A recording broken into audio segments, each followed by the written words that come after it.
Hello friends, welcome to CSC knowledge. Guys, हम शुरू करने जा रहे हैं आज हमारा नया यूनिट जिसका नाम है कॉम्प्लेक्स वेरिएबल डिफरेंशिएशन। तो सबसे पहले हम देखते हैं कि हमारा कॉम्प्लेक्स वेरिएबल क्या होता है। तो a variable of the form x plus iota y where x and y are real number and i square equal to -1 is called complex variable.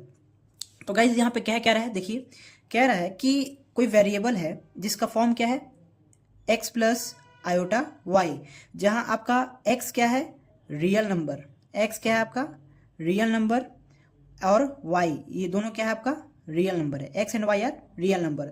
और यहाँ पे क्या कह रहा है I square equals to -1। It means क्या हुआ, आपको तो पता होगा इसकी i का वैल्यू क्या होता है √(-1) होता है। i इक्वल्स टू √(-1) तो आई स्क्वायर क्या हो जाएगा, स्क्वायरिंग बोथ साइड करिए, -1 का स्क्वायर, स्क्वायर से रूट खत्म, यानी इट मीन्स क्या बचा हमारा -1। I square equals to -1 is called complex variable and it is denoted by z। और ये आपका जो x प्लस आयोटा वाई है कैसे लिखा जाता है, z equals to x plus iota y. ये आपको याद रखना है गाइज, ये आपको क्वेश्चन में हर जगह बहुत ही क्वेश्चन को सॉल्व करते वक्त बहुत ही जगह सामने आएगा, ठीक है। और क्या बोल रहा है हमारा कि and as order paired z x y, ये आपको पता है कि जेड एक्स वाई के फॉर्म में होता है। सपोज करिए आपका कोई पॉइंट है 2 3 या फिर 3 4, ये सब आपका क्या है पॉइंट है। जैसे यहाँ पे ये एक्स को डिनोट करता है, ये वाई को डिनोट करता है। तो ये सब आपका बेसिक है गाइज, ये सब आपको आई होप कि पता हो। तो ये हमारा था कॉम्प्लेक्स वेरिएबल। कॉम्प्लेक्स वेरिएबल को डिनोट कैसे करता है आपको पता चल गया कि z equals to x plus iota y. Z हमारा क्या है कॉम्प्लेक्स वेरिएबल। तो अब देखते हैं कि हमारा जो नया दूसरा टॉपिक है वो क्या है कि इसमें कुछ सारा बेसिक आता है। The set of Z complex number, suppose करिए कि हमारा जो सेट ऑफ कॉम्प्लेक्स नंबर है, सेट ऑफ कॉम्प्लेक्स नंबर, वो डिनोट किसे क्या आता है, डिनोटेड हमको पता होना चाहिए, ये सब बेसिक में आता है guys, denoted by capital C. जो आपका कॉम्प्लेक्स नंबर का सेट होता है वो कैपिटल सी से डिनोट होता है। अब आपको ये पता हो चल गया कि सी किसी कॉम्प्लेक्स नंबर को डिनोट कौन करता है, सी करता है। तो अब हम लोग देखेंगे कि जो z equals to x plus iota y होता है, इसमें हमारा x और y तो हमें पता है क्या है रियल नंबर है। अगर इसमें हम x को इक्वल कर दे 0 के, ध्यान से समझिएगा, अगर आपका x 0 हो जाए तो z का वैल्यू क्या आएगा, आयोटा वाई आएगा। इट मीन्स क्या हुआ, इसमें देखिए z equal to x plus iota y है, जिसमें ये आपका जो फर्स्ट पार्ट होता है वो होता है रियल पार्ट। क्या होता है रियल पार्ट, और जिसके साथ आयोटा होता है वो कौन सा होता है आपका इमेजिनरी पार्ट। ये आपको समझना इंपॉर्टेंट है कि x को रियल पार्ट कहते हैं, y को इमेजिनरी पार्ट कहते हैं। तो z equal to x plus iota y हो गया। तो जब आप x की वैल्यू को 0 कर देंगे तो आपका रियल पार्ट तो खत्म हो गया, यानी इसको क्या बोलेंगे, बचा क्या हमारे पास आयोटा वाई। और ये आपका क्या होता है प्योरली इमेजिनरी, क्या हो जाएगा आपका प्योरली इमेजिनरी। क्यों, क्योंकि आपका रियल पार्ट ही खत्म हो गया, क्योंकि x इक्वल टू 0 हो गया। और सिमिलरली गाइस, अगर हम क्या करते हैं y इक्वल टू 0 कर देते हैं तो हमारा z की वैल्यू क्या आ जाएगा, z की वैल्यू आ जाएगा x। क्यों, क्योंकि आयोटा वाई 0, y की वैल्यू 0 है। तो इसको क्या कहेंगे प्योरली रियल, क्योंकि हमारा z equal to x plus iota y में दो होता है, एक रियल पार्ट होता है, एक इमेजिनरी पार्ट। अगर एक को 0 करेंगे तो दूसरा बचेगा, दूसरे को 0 करेंगे तो पहला बचेगा, ठीक है गाइस। और अगर दोनों 0 हो जाए, x भी 0 हो जाए, y भी 0 हो जाए, तब क्या होगा हमारा, जब दोनों 0 हो जाता है तो उसको हम कहते हैं zero complex number. It means z equals to क्या आ जाए 0। क्यों, क्योंकि x plus iota y, x भी 0 y भी 0, तो हमारा z इक्वल्स टू क्या आ जाएगा 0, जिसको हम क्या कहते हैं zero complex number, zero complex number.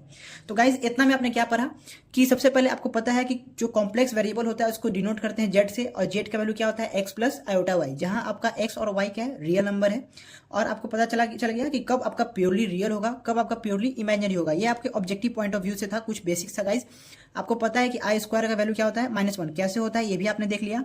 और एक बात आपको याद रखना है गाइज कि z को हमेशा डिनोट किससे करते हैं, x प्लस आयोटा वाई से, क्योंकि क्वेश्चन सॉल्व करते हुए कुछ कंफ्यूजन आते हैं, क्योंकि हम आगे जब पढ़ेंगे तो हमें u प्लस आयोटा भी मिलेगा। ये आपको सीखना है, ये आपको जब क्वेश्चन करेंगे तो और जो भी बचा है सारा बेसिक क्लियर हो जाएगा, ठीक है। अब हम देखते हैं दूसरा टॉपिक गाइज हमारा कॉन्जुगेट। क्या कि कॉन्जुगेट क्या होता है, conjugate complex number, conjugate complex number. Conjugate से आप क्या समझते हैं गाइस, कॉन्जुगेट से आप आइडिया आपने पढ़ा होगा कि अगर सपोज करिए कि दो कॉम्प्लेक्स नंबर है और अगर उसका जो डिफरेंस होगा साइन का वो चेंज हो जाए। सपोज करिए कि z equals to x plus iota y है, ठीक है। हम बोले कि इसका आप क्या करिए कॉन्जुगेट बताइए, इसका कॉन्जुगेट क्या होगा। तो कॉन्जुगेट बताने के लिए क्या करते हैं कि जो आपका इमेजिनरी पार्ट के पास जो साइन होता है उसको चेंज कर देते हैं। अगर प्लस है तो माइनस करिए, माइनस है तो प्लस करिए, वो आपको उसका क्या दे देगा, कॉन्जुगेट दे देगा। तो जेड का कॉन्जुगेट जेड बार से डिनोट करते हैं, क्या हो जाएगा, एक्स माइनस आयोटा वाई। और अगर यही आपका जेड रहता एक्स प्लस आयोटा वाई, अगर जेड की value x plus iota y होता तो जेड बार क्या हो जाता, एक्स माइनस आयोटा वाई। और अगर यहाँ माइनस होता तो यहाँ पे क्या हो जाता, प्लस। यही आपका कॉन्जुगेट ऑफ जेड है। तो यहाँ तक आपको समझ में आया होगा, ठीक है गाइज। तो अब आगे देखते हैं गाइज। तो अब हमें कॉम्प्लेक्स नंबर के कुछ फॉर्म पढ़ने हैं, ठीक है। क्या क्या पढ़ना है, जैसे कि हमें पता होना चाहिए, क्योंकि गाइज देखिए कोई भी क्वेश्चन को सॉल्व करने से उसका आपका पूरा बेसिक क्लियर होना चाहिए, तभी आपसे क्वेश्चन सॉल्व होगा। तो कुछ फॉर्म होते हैं क्या, जैसे कि हमारा पहला होता है जो हमें पढ़ना है, Cartesian form, Cartesian form of complex number. क्यों गाइज कॉम्प्लेक्स नंबर, क्योंकि हम क्या पढ़ रहे हैं, कॉम्प्लेक्स वेरिएबल डिफरेंशिएशन हमारा यूनिट का ही नाम है, यानी उसी में आपका कॉम्प्लेक्स आ रहा है, आपको हर जगह कॉम्प्लेक्स का पढ़ना है, ठीक है। तो जेड इक्वल्स टू क्या पढ़े थे हमने, एक्स प्लस आयोटा वाई। यही आपका कार्टेशियन फॉर्म को कॉम्प्लेक्स नंबर में रिप्रेजेंट करता है, Z equals to x plus iota y. ये आपका पहला हो गया। और दूसरा क्या है, बस इसको आप याद रखते जाएंगे कि जब कार्टेशियन फॉर्म में कॉम्प्लेक्स नंबर पूछा जाए तो z equals to x plus iota y. जब आपसे दूसरा फॉर्म आता है हमारा पोलर फॉर्म, हमारा पोलर फॉर्म आता है कि पोलर फॉर्म क्या होता है, ये बहुत इंपॉर्टेंट है, इसको कन्वर्जन आपको सीखना होगा guys. Z equals to are cos theta plus I sine theta, ये आपका क्या है, पोलर फॉर्म है। Z equals to are cos theta plus I sine theta, जहां पे आपका आर जो है वो आप कह सकते हैं modulus of z. Modulus of z आपने निकालना सीखा होगा, क्या होता है, root under x square plus Y square. क्यों, क्योंकि जेड इक्वल्स टू आपको पता है क्या होता है, एक्स प्लस आयोटा वाई। और अब जब मॉडुलस जेड का निकालते हैं तो वो रूट अंडर क्या हो जाता है, x square plus Y square. It means real और इमेजनरी का जो वेरिएबल्स है एक्स और वाई, उसका स्क्वायर और स्क्वायर रूट, तो वो क्या हो जाता है, मॉडुलस ऑफ जेड। तो आर यहाँ पे क्या हो गया आपका, मॉडुलस ऑफ जेड, जिसका वैल्यू हो जाएगा root under x square plus Y square. और जो थीटा है, यहाँ पे दो चीज आ रहा है पोलर फॉर्म में, क्या, एक आर एक थीटा। तो थीटा की जो वैल्यू होती है इससे हम कहते हैं आर्ग्यूमेंट ऑफ जेड। क्या कहते हैं गाइस, आर्ग्यूमेंट ऑफ जेड, या फिर इसे आप कह सकते हैं amplitude of Z, amplitude of Z, जिसकी वैल्यू क्या होती है, theta equals to tan inverse y upon X. ये आपका थीटा का वैल्यू हुआ, ये आपका आर का वैल्यू हुआ। आर क्या होगा, मॉडुलस ऑफ जेड, थीटा क्या हो गया, tan inverse y by x. तो ये था आपका पूरा बेसिक। दो फॉर्म हमने सीखा, अभी हम क्या देख रहे हैं, दो फॉर्म, एक कार्टेशियन देखा, एक पोलर देखा। एक फॉर्म और आता है आपका गाइस एक्सपोनेंशियल फॉर्म। क्या आता है तीसरा आपका, एक्सपोनेंशियल फॉर्म। तो एक्सपोनेंशियल फॉर्म में आपको पता है कि ई आएगा। तो एक्सपोनेंशियल में ये आपको याद रखना है, ऑब्जेक्टिव पॉइंट ऑफ व्यू से ये बहुत इंपॉर्टेंट है, आपका ऑब्जेक्टिव में हो सकता है ये आपका आ जाए। तो एक्सपोनेंशियल फॉर्म में क्या हो जाता है, Z equals to R E की पावर आई थीटा, ये आपका एक्सपोनेंशियल फॉर्म है गाइस। तो हम लोगों ने सबसे पहले इसमें कॉम्प्लेक्स वेरिएबल क्या होता है वो देखा, फिर उसके बाद हमने देखा कॉन्जुगेट क्या होता है, उसके बाद हम लोगों ने सीखा कि एक्स वाई क्या है, उसके बाद फॉर्म क्या क्या होता है, कार्टेशियन फॉर्म होता है, पोलर फॉर्म होता है, एक्सपोनेंशियल फॉर्म होता है। तो हमारा cartesian form simply Z equal to जो एक्स प्लस आयोटा वाई था वो कार्टेशियन फॉर्म होता है। पोलर फॉर्म में क्या होता है, Z equal to are cos theta plus I sine theta, ये आपका पोलर फॉर्म होता है, जहां आर क्या होता है हमारा modulus of Z, root under x square plus Y square. और यहाँ पे जो थीटा है उसकी वैल्यू क्या होती है, tan inverse y by x. ये सारा आपको और क्लियर हो जाएगा जब हम लोग क्वेश्चन करेंगे। और हमारा थर्ड क्या है, exponential form, Z equals to R E की पावर आई थीटा। हम इसको चाहे तो ऐसे कन्वर्ट करके भी ला सकते हैं, क्वेश्चन में हम इसको सॉल्व करेंगे गाइस, आपका सारा कॉन्सेप्ट क्लियर होगा। तो फ्रेंड्स अब हम देखते हैं fundamental operation of complex number. तो फंडामेंटल ऑपरेशन, ऑपरेशन से आप जानते हैं गाइस क्या था, ऑपरेशन में आपका plus minus divide subtraction multiplication, ये सब क्या आपका ऑपरेशन है। तो अब कॉम्प्लेक्स नंबर में ये कैसे होता है, सपोज करिए कि आपका इफ z1 है आपका x1 प्लस आयोटा y1, ये आपका z1 हो गया। ऑपरेशन के लिए आपको पता है कि कोई भी दो चीज चाहिए हमें, z2 क्या हो जाएगा हमारा x2 प्लस आयोटा y2, ये आपका z1 हो गया, ये आपका z2 हो गया। हमें इस पे ऑपरेशन करना है, क्या क्या, एडिशन। सबसे पहले हम क्या करते हैं, एडिशन करते हैं, सम करते हैं। सम क्या होता है आपका z1 प्लस z2, ये सिंपल है गाइस। तो क्या हो जाएगा, x1 plus iota y1 plus x2 plus iota y2। अब आपको गाइस ये पता होना चाहिए कि ये ऑपरेशन हम करते क्यों, हमें ये सिखाना क्यों जा रहा है। तो ये आपका एक प्रैक्टिस है गाइस, जिससे आप ये सीखते हैं कि हम एक तरफ रियल पार्ट को कैसे करें और दूसरे तरफ वेरिएबल पार्ट को, सॉरी इमेजिनरी पार्ट को कैसे करें। मतलब ये आपको एक तरह से सेपरेशन सिखा रहा है, इसीलिए ऑपरेशन हम लोग सीख रहे हैं। क्यों, क्योंकि इस तरीके से इसको लिखने का फॉर्म होता है, पता है ना आपको, X plus iota Y. It means ये क्या डिनोट कर रहा है कि एक तरफ आपको क्या करना है, रियल पार्ट रखना है, और एक तरफ आपको वेरिएबल पार्ट रखना है। रियल और इमेजिनरी, इमेजिनरी कौन है आपका, जो आयोटा के साथ में होता है, वो ऑलवेज क्या है, इमेजिनरी है। तो x1 प्लस x2 आपका ये हो गया। और इमेजनरी के यहाँ पे क्या है, जो आयोटा के साथ हो तो आयोटा के साथ जो है इसको आयोटा के साथ रखेंगे, y1 plus y2, iota common ले लिए तो y1 प्लस y2 आ गया। देखिए ये आपका क्या हो गया, रियल पार्ट ऑफ z, ये क्या हो गया आपका इमेजनरी पार्ट ऑफ z। कितना सिंपल था देखिए गाइस, सेपरेट कर लिए हम लोग। अब हमारा दूसरा आता है, सम तो हो गया, दूसरा आ गया डिफरेंस। डिफरेंस से क्या समझते हैं आप, z1 माइनस z2। अब सब्ट्रैक्ट करना है तो सब्ट्रैक्ट करने के लिए क्या करेंगे, पहले वही लिखेंगे x1 plus iota y1 minus x2 plus iota y2। तो अब सब्ट्रैक्ट करिए तो क्या हो जाएगा, x1 plus iota y1 minus x2 minus plus फिर से माइनस, तो क्या आ गया आपका माइनस आयोटा y2। अब फिर से वही काम करेंगे, क्या देखिए क्या करेंगे, रियल पार्ट को एक तरफ और इमेजिनरी को आयोटा वाले को एक तरफ। तो हमारा क्या हो गया, x1 माइनस x2 इसको कर दिए, और इन दोनों में क्या करेंगे, देखिए आयोटा y1 है, ये माइनस आयोटा y2 है, तो प्लस आप आयोटा को कैपिटल लीजिए और क्या करिए y1 माइनस y2 करिए। देखिए गाइज ऑलवेज आपको किस फॉर्म में लाना है, सम डिफरेंस जो भी कर रहे हैं, क्या x प्लस आयोटा y के फॉर्म में, जहाँ x x के टर्म में हो जाए, y y के टर्म में हो जाए। मतलब हमारा जो मेन मोटिव वो क्या है कि आप इमेजिनरी को एक तरफ करें और वेरिएबल और जो आपका रियल पार्ट है उसको एक तरफ करें।